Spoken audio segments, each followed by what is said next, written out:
এটার কি নাম দেওয়া যায় তোমরাই বলো, আমি বলছি না, আমি চিকেন মাখানি বা চিকেন ভর্তা বলছি।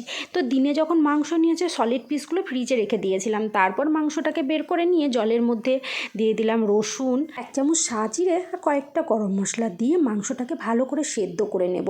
মাংসর ভেতরে ভালো ফ্লেভারটা আসবে ওই জন্য। তারপর ওটা নামিয়ে চামচের সাহায্যে ছিঁড়ে ছিঁড়ে নিতে হবে। আর এদিকে একটা কড়াই বসিয়ে দিয়ে কড়াইয়ে দিয়ে দিয়েছিলাম তেল। তোমরা চাইলে এখানে বাটারও দিতে পারো, আরও ভালো লাগবে। তার মধ্যে দিয়ে দেবে 2টো শুকনো লঙ্কা, ওই 1-1.5 মুঠ মতন পেঁয়াজ, রসুন আর টমেটো। ওটাকে ভালো করে কষাতে কষাতে দিয়ে দেবে 1 চামচ চালমগজ আর 1 চামচ মতন পোস্ত।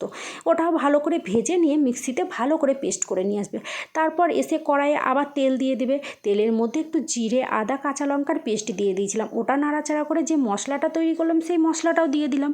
মশলাটা দিয়ে লবণ, হলুদ, স্বাদ মতন চিনি দিয়ে ভালো করে মশলাটা কষিয়ে নেবে। তারপরে দেখতেই পাচ্ছ মাংসগুলো চামচের সাহায্যে কীভাবে ছিঁড়ে নিয়েছি, সেই মাংসগুলোকেই দিয়ে দেবে। মাংসগুলো দিয়েও ভালো করে নাড়াচাড়া করবে।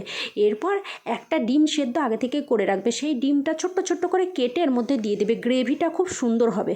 তারপর যখন ডিমটা দিয়ে নাড়াচাড়া হয়ে যাবে তখন এখানে দুধের সর থাকলে দুধের সর বা তোমরা ফ্রেশ ক্রিমও দিতে পারো। আমার কাছে ওগুলো ছিল না, তাই আমি 1/2 কাপ মতন দুধই দিয়ে দিয়েছিলাম। দুধটা দিয়েও ভালো করে নাড়াচাড়া করবে। এই সময় তোমরা চাইলে একটু গোলমরিচ গুঁড়োও দিতে পারো, খেতে খুব সুন্দর লাগবে। তারপরে কস্তুরি মেথি দিয়ে নামিয়ে নেবে। দুর্দান্ত লাগবে খেতে রুটি পরোটা